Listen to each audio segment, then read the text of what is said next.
The Persian Gulf's geography produces a specific tactical problem for every surface combatant assigned to carrier protection duty. The water is shallow enough that the sonar picture is cluttered with bottom returns. The commercial traffic is dense enough that the radar picture requires continuous experienced interpretation to separate commercial contacts from military threats. The Iranian coastline is close enough on the northern side that weapons launched from it reach the center of the Gulf before any defensive system has finished processing the detection. And the IRGCN's fast boat force, the hundreds of small, fast, agile vessels that the Revolutionary Guard has spent 30 years developing, positioning, and training to operate as a swarm, is distributed through the coastal zones, the island anchorages, and the shallow water approach corridors in a pattern that can be concentrated against a target in minutes if the launch decision has already been made. USS Bunker Hill had been on carrier protection station for 16 hours. The station placed her 4 nautical miles ahead of the carrier on the primary threat bearing, the bearing that pointed toward the Strait of Hormuz and the Iranian coastline beyond it, in the position that put her radar and weapons between the carrier and whatever the night was going to produce. It was not a comfortable station. The water depth at her current position was 41 meters. The Iranian coastal installations on the northern shore were 23 nautical miles away. The traffic picture showed 14 vessels within 10 kilometers in the surrounding area, dhows, fishing boats, a small cargo vessel on the Sharjah route, and the watch team had been tracking all of them continuously since the previous watch change. The Boghammar fast attack craft is not an impressive piece of machinery by the standards applied to dedicated naval vessels. It is a modified civilian speedboat, the kind of high-performance fiberglass hull that the leisure marine industry produces for offshore racing. Adapted for military use by the addition of a heavy weapon mount forward, communications equipment, and whatever armament the IRGCN crew has been assigned for a given mission. Its advantages are not technical. They are tactical. It is fast, it is small, it is difficult to track at low altitude on a cluttered radar picture, and it can be operated by a 2- or 3-man crew that has been trained to the specific tactics of the swarm. The coordinated multi-axis approach that forces a defending ship to manage simultaneous threats on multiple bearings, and that uses the geometry of the attack to create intercept windows that no single-point defense system can close simultaneously. The intelligence picture at 2:18 a.m. had shown nothing anomalous. The 14 contacts in the surrounding area were all tracking consistent with their identified types. The northern horizon was clear on the surface picture. The EW suite was receiving no emissions of concern. The watch team was operating in the particular attentiveness of a night watch in a high-threat environment that has not yet produced a threat. Vigilant, professional, and aware that the absence of evidence is not evidence of absence. At 2:18:44 a.m., 4 of the 14 contacts in the surrounding area executed coordinated course changes simultaneously. The changes were sharp, not the gradual drift of a vessel adjusting for current or wind, but the sudden reorientation of hulls that had been oriented in one direction and were now oriented in another, on headings that all converged on the Bunker Hill's position. The 4 contacts were at ranges between 3 and 6 kilometers. Their new headings placed them on intercept tracks. Their speeds, which had been consistent with commercial operations at 8 to 12 knots, began to climb immediately on the new headings. 20 knots, 25. The radar returned shrinking as the vessels turned toward the ship and their bow-on profile replaced their broadside profile. The TAO had the picture at 2:18:47 a.m., 3 seconds after the simultaneous maneuver. He called general quarters at 2:18:49 a.m. and was reaching for the 1MC before the alarm had finished its first cycle. On the bearing northwest, the bearing toward the Iranian coastal zone that the watch had been monitoring most carefully, the surface search radar began painting new contacts. Not 4, 6 additional contacts emerging from the radar shadow of a coastal island whose geography had been masking them at their previous position and speed. now accelerating into the open water on vectors that would bring them into weapons range of the Bunker Hill in under 4 minutes. 10 fast boats total. 4 from the surrounding contact picture, vessels that had been holding their position in the background traffic, behaving as commercial contacts for the preceding 2 to 4 hours. 6 from the coastal island approach. The coordination was not coincidental. The 4 vessels in the close contact picture had been receiving position reports on the Bunker Hill's movement throughout their holding period, and their activation signal and the activation of the coastal group had been transmitted simultaneously on a frequency that the EW suite detected 3 seconds after the maneuvers began. Too late to provide warning, but in time to characterize the coordination architecture. The Bunker Hill's weapons team began engaging at 2:19:02 a.m. The 5-inch gun opened on the nearest contact at 3 kilometers, the flat crack of each round carrying across the dark water, and the muzzle flash visible from the bridge of the carrier 4 miles astern. The phalanx, in its surface engagement mode, began tracking the highest speed contact in the northwest group. The crew served weapons on the weather deck. The .50 caliber mounts fore and aft were manned and engaging within 40 seconds of general quarters, their crews having been at modified alert since the watch condition had been elevated 6 hours earlier. The .50 caliber at the aft mount was the first to identify the torpedo. Not on radar, the weapon was too small and too close to the surface.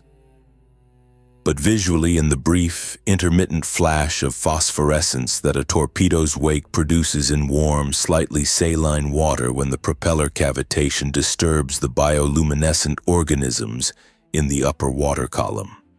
The aft mount watchstander reported the torpedo wake at 2:19:31 a.m., bearing 260, range estimated at 500 meters and closing. His voice on the sound-powered circuit was flat and precise, not excited, not alarmed. The voice of a sailor who has been trained to report what he sees and has seen something that needed to be reported. The officer of the deck received the report and ordered maximum rudder right and all ahead flank at 2:19:33 a.m. 2 seconds after the report. The rudder response of a 9,000-ton cruiser is not instantaneous. The order goes to the helm goes to the rudder moves against the water pressure, and the bow begins to come around on a timeline measured in seconds that feel like longer units when a torpedo wake has been spotted at 500 meters. The ship was heeling into the turn by 2:19:41 a.m. The heading change was bringing the stern around, presenting the narrowest hull cross-section to the torpedo's approach bearing, reducing the probability that the weapon would find the hull even if its guidance was sound. The torpedo passed astern at 2:19:54 a.m. The phosphorescence trail crossed 50 meters behind the ship's wake.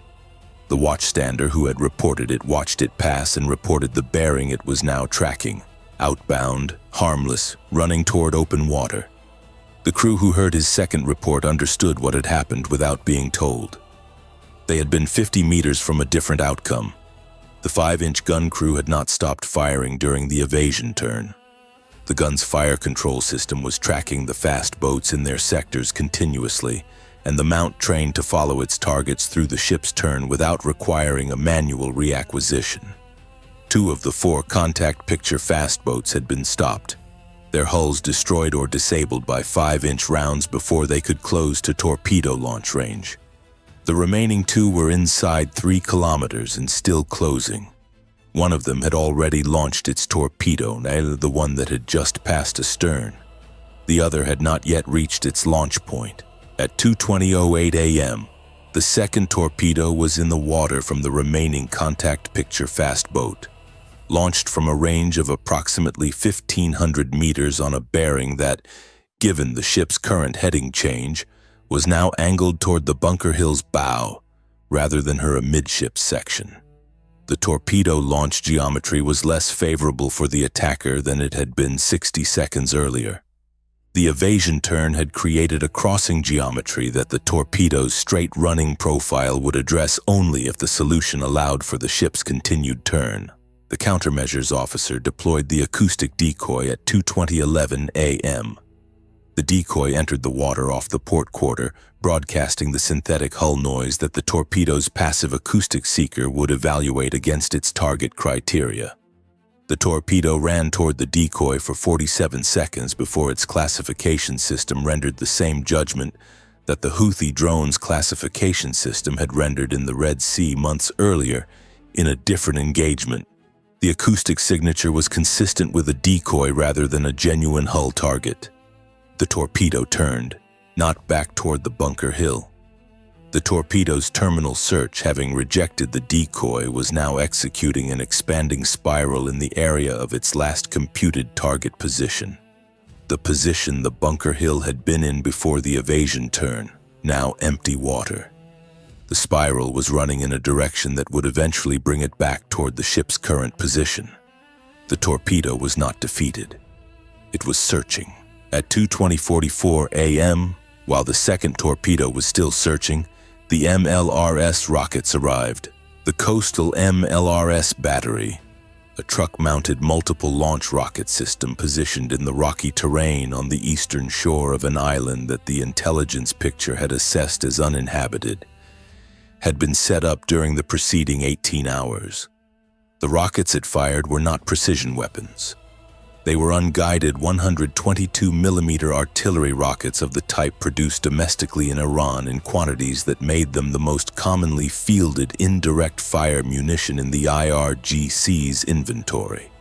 Unguided rockets fired at a ship 4 nautical miles from the launch point are not expected to achieve direct hits through precision. They are expected to achieve direct hits through volume. Enough rounds in the air simultaneously that the probability of one or more reaching the target's position is acceptable to the planning cell that authorized the strike. The battery fired 22 rockets in a single salvo at 2:20:44 a.m. The rocket's flight time to the Bunker Hill's last known position was 18 seconds. The last known position was not the current position.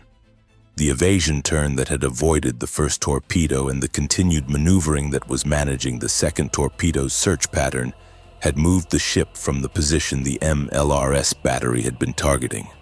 When the 22 rockets arrived in the area at 2:21:02 a.m., the Bunker Hill had moved 230 meters from the position the firing solution had been computed for. 17 of the 22 rockets impacted the water in the designated area, producing a brief, violent pattern of white columns that rose and fell across the dark surface in the spread of a fire mission that had found empty ocean.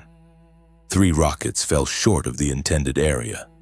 2 rockets arrived on trajectories that intersected the Bunker Hill's actual position. The first rocket struck the water 15 meters off the starboard bow and detonated on impact with the surface. The pressure wave reached the hull as a sharp lateral shock that was significantly below the threshold for structural damage but was felt throughout the forward spaces as a concussive jolt. No damage. No injuries. A shock that the bridge team absorbed without comment because the last 47 seconds had already produced more serious events. The second rocket struck the aft communications antenna mast at 2:21:03 a.m. Not the hull. Not the deck.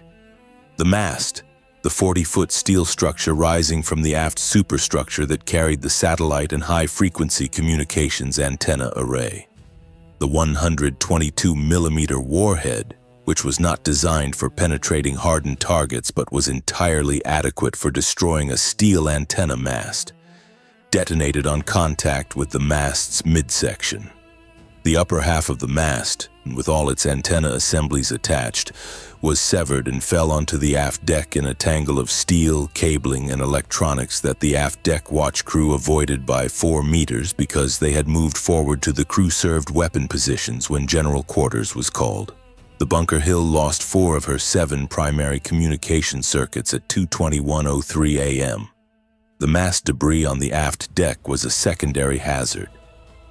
Falling cable ends carrying residual electrical charge from the disrupted circuits, hot metal from the warhead detonation, and the structural debris of the mast itself distributed across a section of deck that was simultaneously the engagement platform for the aft crew-served weapons.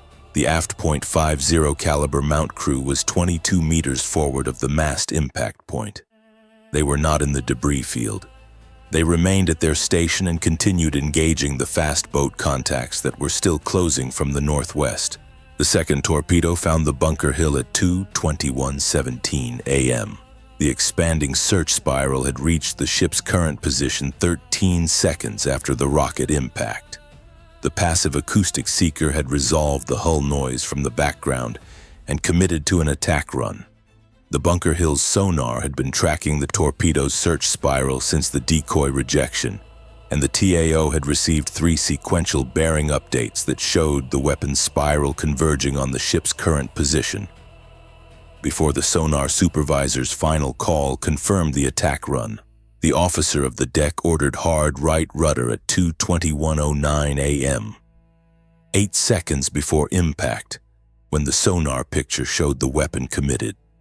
The rudder order was the correct response, and it was executed correctly, and it was insufficient.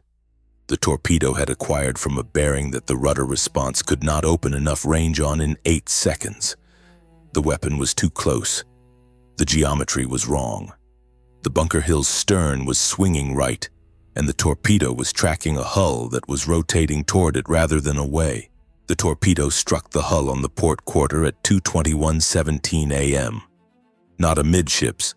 The stern swing had moved the midship section away, and the contact point was the port quarter, approximately at frame 162, 2 meters above the waterline. The warhead was a shaped charge optimized for hull penetration.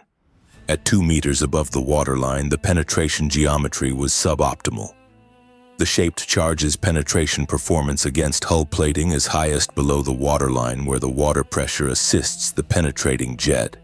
Above the waterline, the charge penetrated the outer plating and delivered its blast energy into the interior of the hull. At a geometry that produced a breach through both the outer and inner hull plating in a roughly circular pattern, 61 centimeters in diameter, followed by a blast and fragmentation event inside the aft passageway that ran inboard of the hull breach. The breach was above the waterline. The ship was not flooding from the breach at her current attitude. The blast damage inside the aft passageway, the fragmentation and overpressure that had propagated inward from the penetration point, had disrupted the equipment and cabling in a section of the ship that included the power distribution feed to the aft VLS battery and the hydraulic circuit for the starboard rudder actuator. The starboard rudder actuator lost hydraulic pressure at 2:21:19 a.m., 2 seconds after the torpedo impact. The Bunker Hill was mid-turn when the starboard actuator failed. The port actuator, which shared the same hydraulic circuit, lost pressure at 2:21:21 a.m., 4 seconds after the impact. The ship's rudder locked at the position it was in when the hydraulic pressure dropped, approximately 18 degrees right rudder. A ship with 18 degrees of fixed right rudder and full propulsion will describe a continuous right circle. It will do so regardless of any helm order because the rudder is not responding to the helm. The officer of the deck received the helm response failure at 2:21:23 a.m. He ordered all stop, and then all back full. Using the differential power between the port and starboard shafts to create a turning moment that could counteract the locked rudder's effect, the ship slowed and the tight rightward turn began to flatten as the shaft differential took effect. But full control was not restored. At any speed above 5 knots with the rudder locked at 18 degrees, the ship would continue to curve. The remaining fast boats from the Northwest Group were still in the picture. The 5-inch gun and the phalanx had neutralized 3 of the 6 during the engagement. The other 3 had turned back after the 2 torpedo launches, their weapons expended, their tactical purpose fulfilled. The threat from the fast boat swarm was over. The threat from the locked rudder and the communications loss was the problem that now defined the engagement. The hydraulic repair team reached the aft passageway at 2:22:15 a.m., 58 seconds after the torpedo impact. The passageway was not flooded, but it was damaged.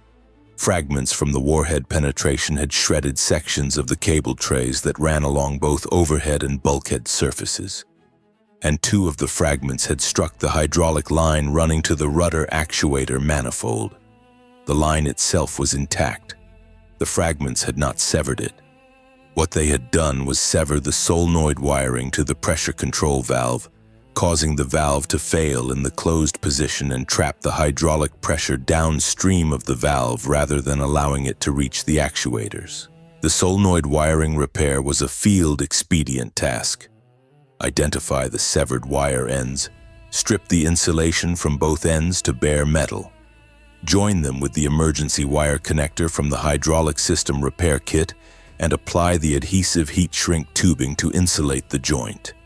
The task required a technician, a light source, steady hands, and the ability to identify the correct wires among the multiple damaged cables in the passageway. A task made more difficult by the fragmentation damage that had disrupted multiple cable runs in the same area, and by the fact that the hydraulic system's wiring was color-coded in a standard that the technician knew from maintenance training, but had not recently verified against the as-built documentation for this specific compartment. The technician identified the correct wires at 2:23:44 a.m., 89 seconds after reaching the passageway. He joined them at 2:24 and 2 seconds a.m. The pressure control valve received the solenoid signal and opened at 2:24:04 a.m. Hydraulic pressure reached the rudder actuators at 2:24:07 a.m. The helm answered at 2:24:09 a.m., the rudder moving off its locked position and returning to amidships in response to the helm order that the officer of the deck had been holding since the failure, ready to use the moment the system responded. 2 minutes and 52 seconds from hull impact to rudder control restored. The ship came to a controlled heading at 2:24:22 a.m. The communications team had been working the circuit restoration in parallel. The 4 lost circuits from the antenna mast had been partially recovered through the backup routing that ran through the secondary antenna system on the forward mast, which the rocket impact had not reached. 2 of the 4 lost circuits were restored by 2:26 a.m. The other 2 required physical repair to the cabling that ran through the section of the aft passageway damaged by the torpedo fragmentation, a task that was begun at 2:28 a.m. and completed at 3:14 a.m. The Bunker Hill resumed her carrier protection station at 2:31 a.m., 13 minutes and 12 seconds after the first fast boat contact had executed its course change. She had managed a torpedo attack that had put a weapon through her hull above the waterline, a rocket impact that had severed her aft communications mast, the near miss of a first torpedo that had passed 50 meters astern, the decoy rejection of a second torpedo whose search spiral had eventually acquired the hull, and a rudder failure that had been repaired by a solenoid wire join in a damaged passageway by a technician who identified the correct wires in 89 seconds. The hull breach at frame 162 required temporary patching from the interior, a steel backing plate and hydraulic bladder installation that the DC team completed at 2:44 a.m. The breach was above the waterline and the ship was not flooding, but the structural integrity of the hull at the breach point required the temporary patch to ensure the breach did not become a flooding source if the ship took a heavy roll. The patch was installed to the standard and was confirmed holding at 2:50 a.m. At 3:15 a.m., with the communications circuits fully restored, the carrier's flag operations officer requested a status update from the Bunker Hill. The response was formatted and transmitted in the standard 9-line damage report. It documented the torpedo hull penetration, the antenna mast loss, the rudder failure and repair, the 2 recovered and 2 restored communications circuits, the hull patch status, and the engagement outcome for the fast boat force. The final line of the report read, "Ship fully operational on station." Here are the numbers when the watch is logged and the ship is back in position. 16 hours on carrier protection station before the engagement. 10 fast attack craft in the coordinated swarm. 4 from embedded positions. 6 from coastal island approach. 2 torpedoes fired by the fast boat force. 22 unguided rockets in the MLRS salvo. 2 rockets that intersected the ship's actual position, 1 antenna mast severed by a 122mm warhead, 1 torpedo hull penetration above the waterline at frame 162, 89 seconds to identify the correct solenoid wires in a fragmentation-damaged passageway, 2 minutes, 52 seconds from hull impact to rudder control restored, 50 meters, the closest the first torpedo passed to the hull, 0 fatal outcomes among the crew. Ship on station at 2:31 a.m. The IRGCN had executed the engagement it had been designed and trained to execute. The swarm had created simultaneous threats on multiple bearings. The torpedo launches had been coordinated with the rocket barrage. The embedded contact picture boats had held their positions for hours without revealing themselves. The attack had placed a warhead inside the hull, severed the communications mast, and temporarily removed the rudder from operational control. It had not removed the ship from the carrier's defense. The solenoid wire that reconnected the rudder at 2:24:09 a.m. had cost approximately 4 centimeters of bare copper and 2 minutes and 52 seconds of a technician's time. That wire was the margin. The crew who kept the ship between the carrier and the Iranian coastline understood that margins measured in centimeters and seconds are not small. They are what the mission runs on. In the Persian Gulf between the carrier and the coastline, that is what holding the station means.